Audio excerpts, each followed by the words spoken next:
Your competitors are not beating you because they have a better product or service. They're beating you because they figured out how to use content as a weapon and you have not. After 6 years of building content across 8 B2B industries, I put together my top 7 strategies that you can use to get ahead of them before that gap gets any wider. Okay, let's jump into it. Strategy number 1 is train AI visibility through content, okay? Ranking on AI platforms, this is the absolute baseline that you're going to need to adapt to in 2026 and beyond, okay? Now, ranking is one thing. Everybody's obsessed with ranking, but controlling what AI says about you when your ICP asks burning questions is another. So as an example, coming up as number 1 is great. However, if somebody's evaluating you versus a competitor, you need to make sure that conversation is tilted in towards your direction and in your favor. And the only way you do that is through a lot of content that helps AI contextually understand you, okay? So the first thing that you can do to that is answer burning buyer questions. Create content that directly addresses the objections, limiting beliefs, and the specific pain points that your ICP has. Most founders, and I'm looking at you, if you're creating content that you think sounds good or what should I post and you don't know, the answer lies in the questions your buyers are already asking you or asking your sales team day in, day out. Let me show you exactly how I do that with ourselves, okay? So we run a content production agency, or a B2B YouTube marketing agency. A lot of the content that we found is from our questions. So a big one here is, should you hire a YouTube agency or build it in-house? A lot of founders that I speak with are teetering between, hey, do we get a partner to help us fulfill, or should we just build it in-house? Hey, let me make a video and explain the pros and cons of both so you can actually make an educated decision. Same thing also here is if you click on this one, what are the key metrics to track in B2B content marketing? We came up with this idea because a lot of the conversations we were having with clients or prospects were saying, how do I measure if this is actually doing anything for my business? Are we getting more eyeballs to the actual website? Are we getting more signups? Are we getting more demos, whatever that is? How can we attribute certain metrics to the content that we're doing? Great. And one came out in a YouTube video and one came out in a blog, and we do this time and time again. What are the questions your buyers are asking your sales team? How do you turn that into content? That's a very easy one to start with. Number 2 is to show original frameworks and case studies. AI rewards, it really does, the specificity, original practices, proprietary frameworks, and real case studies with measurable outcomes. Most AI slop out there is jargon. It's regurgitated and pulled from 18 million things. However, if you have an actual method or an actual result or an actual client story that doesn't exist on the internet yet, that's going to be prioritized by AI. So the way we do that, I'll show you for ourselves and for our clients, the exact content marketing strategy designed for founders. I walk the video is 21 minutes. I walk them through the entire setup that we did. I believe it was for a RevOps company. And I showed step 1, 2, 3, 4, all original stuff because I actually built that. Another one with Bob over here at RevSync. He's a GTM. He works in GTM. He does cold outreach, LinkedIn, and email and automation, so it's all built in there. So he has his whole framework. Here's if I started a cold outreach from scratch or a strategy from scratch, I would do this. And he breaks down the full thing step by step. Another one in the compliance SaaS space. So these guys help, I believe it's fintech and pharma companies become much more audit ready. So all of these things are proprietary that they do. Like how, this one was here, how regulated teams cut approval cycles by 70%. That's an actual Swift approved case study.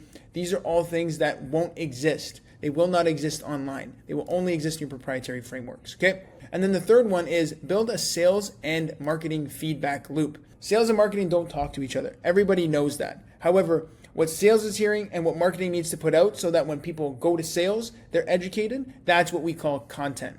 And that middle gap is so beautiful. And the way we do this, and you can do this as well, is just talk to your sales team. What are they hearing on the ground level? These are your troops in the actual trenches. They are hearing what your prospects are telling you. And the same thing, if you guys are recording your calls, all those transcripts are absolute data that you can then turn into perspective shifting videos, objection handling videos. You're just shifting their limiting beliefs. All of these things live in that data. So how can you get sales to give that over to marketing so marketing can put out content that gives sales better prospects? These 3 things, you can screenshot this. If you just ran this content strategy for yourself right now, you guys would see a monumental increase in quality of conversations and maybe even amount of conversations, all right? So that's strategy number 1. Someone asks AI about your category, you need to make sure your brand is the most specific and credible, not just another generic blog post out there, okay? Strategy number 2, think about content ecosystem or content as an ecosystem, not a funnel, all right?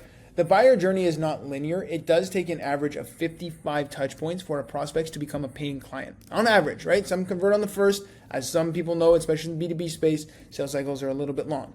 They might see your ad, then they'll go to your YouTube for months, and then they'll book through a LinkedIn post. I once sat in a guy's ecosystem as the prospect for 12 months. For 12 months, never engaged with a post, never liked or commented, never responded to an email. And then one day I saw a YouTube video. It was really great. I slid right in there, and that's what got me. So no single channel really does have the heavy lifting. They have to work together at all given times, okay? So this is what we're currently operating on, or a lot of the industry is operating on. We're going from cold ad or email or DM. We'll get a sales call, follow up, and we'll close. Or we follow up, and the deal dies or they close. And that's it, right? When one of these underperforms, the entire channel collapses, right? If you don't get that sales call solid, you'll never get the client. If you can't get your ads to work well, you'll never get the sales call. You'll never get the close if, hey, you guys are messy on your follow-up and your CRM is a disaster. All of these things that is linear need to work just at one time, and there could be no room for error. So on top of that, back here, it takes 55 touch points. How many touch points are we doing here? 1, 2, maybe 3 follow-ups, and then maybe a close. Close, I wouldn't even count as a touch point. They're paying you. I mean, it's not their most exciting time. So the old way is this linear funnel. This is how you need to approach it. Content is an ecosystem, and I like to do YouTube, LinkedIn, and then written articles, so the research on AI platforms, and they just live in this infinite ecosystem. So when they do get a cold ad or a cold email or a cold DM, they can get lost in your ecosystem that works time and time again. And just because, let's say your YouTube content in the first 2 months isn't booking a single deal, it is warming up prospects. A prospect watches 8 videos with you versus a prospect that watches none. Anyone that's in cold sales, cold B2B sales, knows that a warm prospect and a cold prospect, entirely different ballgame. One's nicer to work with, one's better to work with, one actually pays you more and stays longer. So this content ecosystem is the new way to create content. So I want you to understand that, okay? Now, this third strategy is showing, not just telling, all right? I see this all the time. People are just explaining their service, right? But you need to show how it actually works. Tie it to a real example, a real result. How did you actually implement this? When you do that, people in their brain see how that could work for them because it already has worked in a scenario that you either built from scratch or did for another client. So when you show a demo in context, popping into here, this is so good for SaaS clients. What is the problem that your ICP is looking for? Name the pain point, find that dream state, and then show how your solution got them from A to B. And when that demo or when that SaaS product of yours is in the middle there, that's going to be a monumentally different perspective in there versus just saying, hey, we rolled out some new product features. Would you like to see? Nobody gives a shit. You need to show how that's going to help them. Show from A to B, here's the bridge to get there, buy our product. Okay? Demo in context, show, don't tell. Now, I just did it. See, I already knew what I was going to say. Let's look at a good, this is our new client. So let's just say what a bad example would be for them and a good example. Okay, so they help B2B companies become more visible on AI visibility software.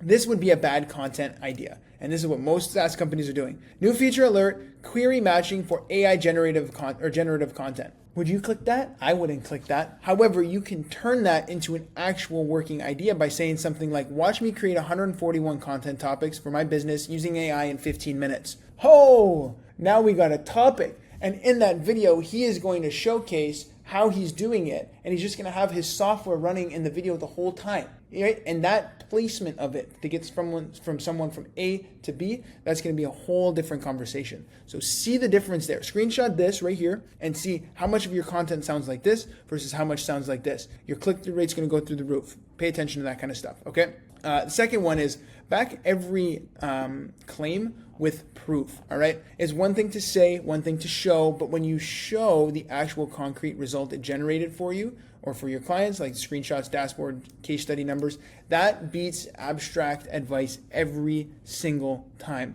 So I'll show you how we do this here for ourselves and also for one of our clients. When I say, for me, my unique identifier is I've worked across 8 industries, multiple clients, 6 years. When I'm saying that, I'm showing these actual screenshots of me on site working with clients in the actual production system. Or if I'm saying, hey, we built complete tracking infrastructure for a specific client to understand what YouTube videos are converting well. Look, I'm showing the actual thing that we have done for the client and how it all interconnects. And then I actually went on later to show how these links were actually built in the video. So not only am I saying it, I'm showing you so you say, okay, this guy's not just bullshitting me.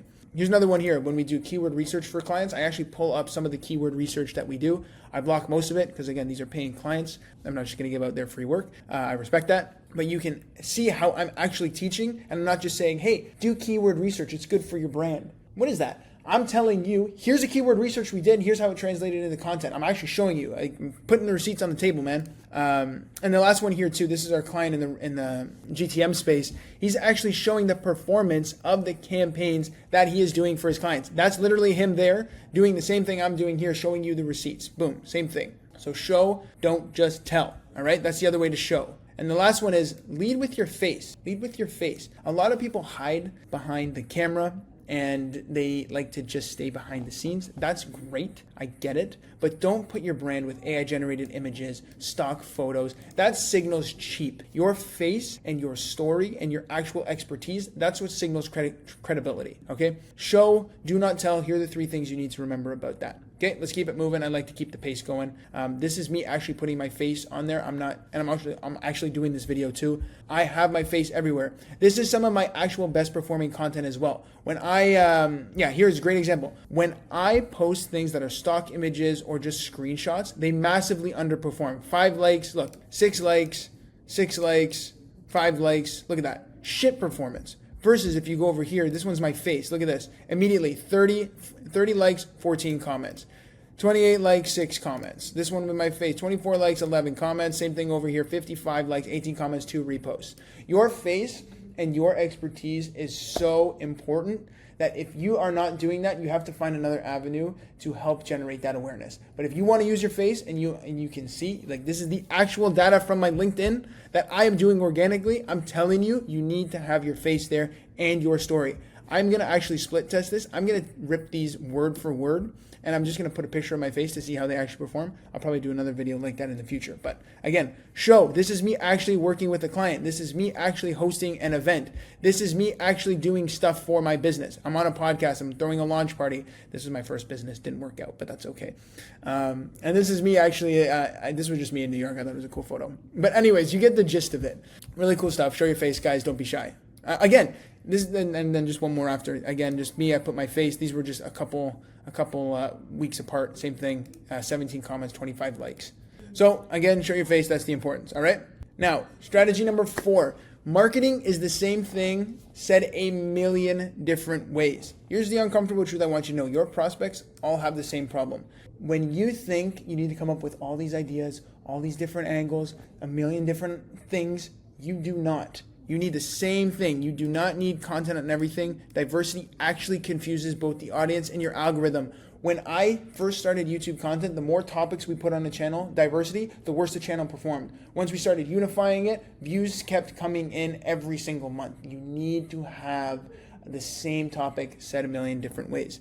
The brands that win, look at this. They pick their lane, they talk relentlessly to their ICP, and they say the same core things in very different formats. So you can still be a little bit creative, okay? So let's use a GTM SaaS company as an example, all right? Let's say they help B2B teams, they streamline their GTM outbound motion. Here's a bad example of topical diversity that does nothing. The importance of signal-based outreach, exciting company updates, Q2, day at company headquarters, or hey, we improved V3 of our product, 5 cold email trends for 2026. I have no idea what that channel is about. However, look on the green side, how to hyper-personalize your outbound at scale. 5 cold email mistakes killing your reply rate, step by step to auto-enrich your CRM after every sales call, B2B outreach is dead your systems are. This is actually a really good performing video. You can actually rip that if you want. But look at how we're saying the same thing around the same topic, just in creatively different ways. Outbound at scale, 5 cold email mistakes, okay? Step by step, auto-enrich your CRM. If you're going to be emailing people, you guarantee you have a CRM and what that's going to actually be doing for your sales pipeline. And B2B outreach is dead your systems are. All of these things are the same thing said a million different ways. And the more you continue to do that, and the more you continue to be creative around just the way you're being creative and diverse around one topic, that's where you're going to win, okay? Don't keep doing all these different ideas, all right? So now, how do you get these content ideas? This is a great question. I get this all the time. You don't need to guess to find this. Your prospects already tell you exactly what content to create if you listen, okay? So after years of doing this, these are the best things that I find pull ideas organically. Sales calls recording, these are absolutely huge. I always talk about on my channel, take your sales transcripts, run it through AI, and then have AI understand what the patterns are and the objections, limiting beliefs, common things are like that. And then that's what you make content around, okay?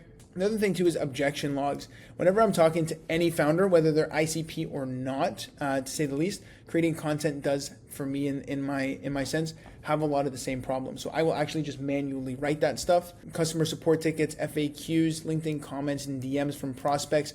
All of these things throughout your day are ways to put your content or to put that into content, all right? And then the last thing here is what I will say, just make sure you stay focused, okay? We don't want diversity. 3 to 5 core topics, map directly to your ICP's pain points, create content around that.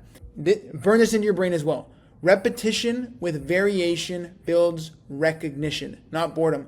Confusion kills conversion. You never want your prospects to say, what do you do again? Or what does that guy do again? No, I want to be known as the content marketing guy for B2B brands.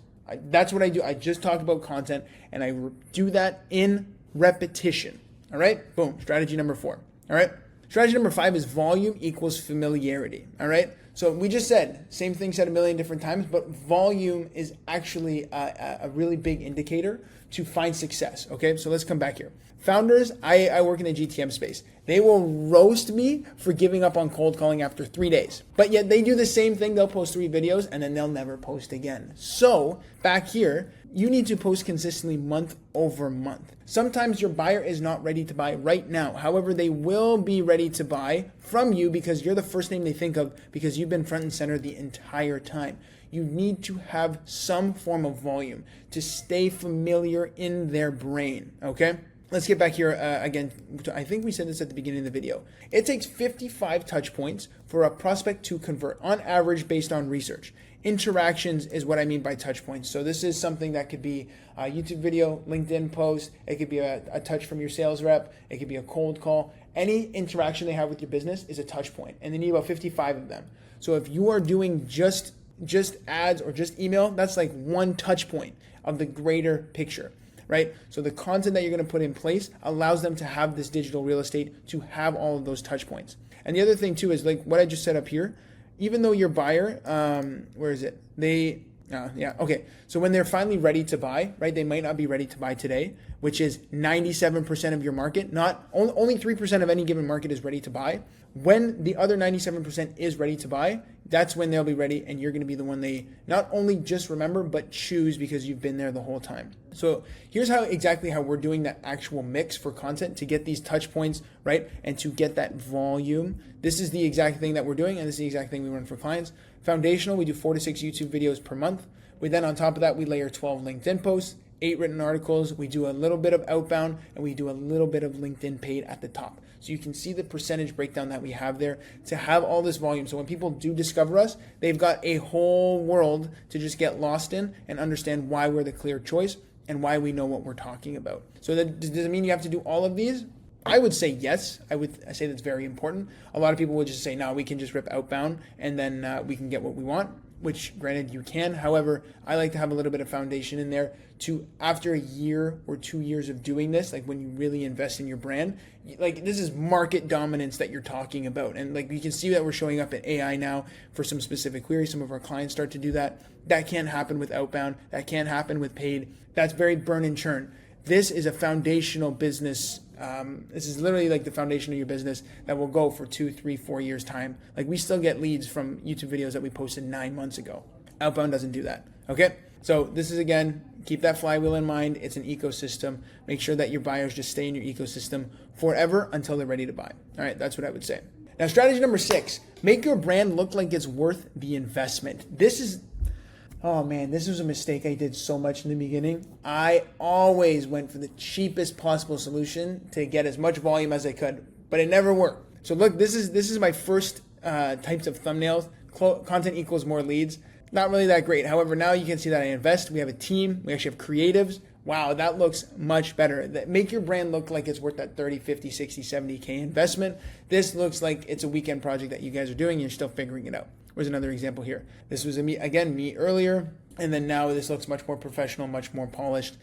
You can just see the difference there. So make sure that your brand actually looks like it's worth the investment. And then same thing on LinkedIn too. I was very much into the AI slop. I'll be real. I did it. This is when it first came out. I gotta get on the bandwidth or the bandwagon. However, look at like 63 impressions, 45 impressions. Nobody's going to pay attention to me because it just looks like AI versus me actually doing video properly, actually showing up with a good appearance. Now, all right, the conversations are starting to be a little bit different, right? Make your brand look like that. Front facing. Look at the difference. Look at the difference. Look at your content right now. You know if this isn't, if this is you right now. All right, let's keep it moving. Strategy number 7. Okay, this is really good. I like this one so much.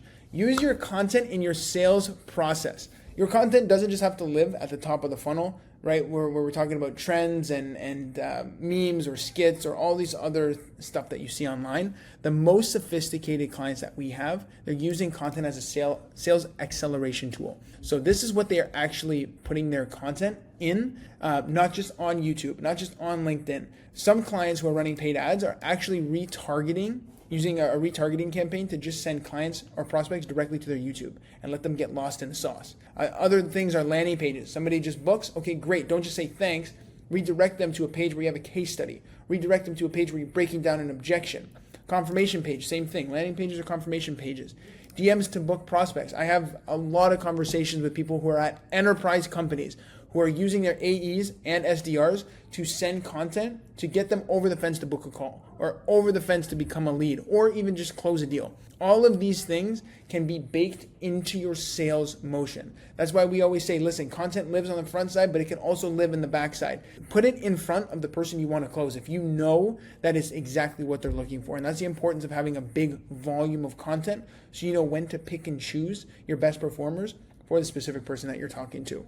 Right? Each integration point pre-sells your prospects before the conversation begins. And I know this isn't an actual business transaction. However, I use the same thing on the weekend for my Facebook Marketplace ad. I was selling my old podcast mics.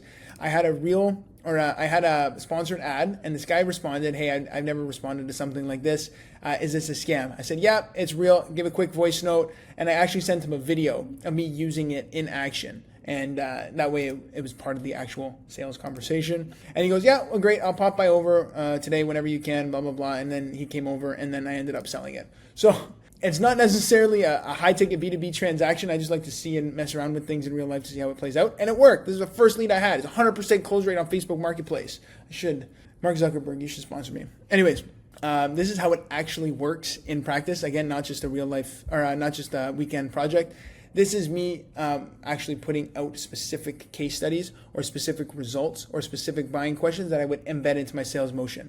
So this content strategy generated me 793% traffic growth. This is me breaking down how when we did content for 12 months, how much that actually helped our website visibility, also our inbound, and then also our AI visibility. So I'll send this to prospects before a sales call so they can see we actually did generate something. Just warms them up a little bit more. Same thing here. A lot of prospects have this notion that they want to build YouTube in-house. So I made a content piece that explains the pros and cons of doing both. Just send it over to you. It's things I don't have to handle on the sales call. My content's addressing that prior to it. And they're spending time with me before the sales call. Another thing we did for a client in the compliance SaaS space, his case study was how his software helped regulated teams cut their approval cycles by 70% and making them audit ready. And he showed how his software did all that and all the steps required. Another one with one of our GTM clients, how this client got too many leads from cold email in 31 days. I remember this video he did such a good job. The client actually had to pause services because he couldn't handle the sales volume. So this is really great firepower that you can throw into your sales motion, right? Not just Facebook Marketplace, as you've seen it work in real life too, but these are real things that you can use time and time again. Really, really nice stuff, okay? So again, pre-called drops in the content, plug into every sales touch points, and build content around specific objections or case studies that you have there. So all in all, to get ahead of your competitors, there is a lot of content work required to do this at a foundational way.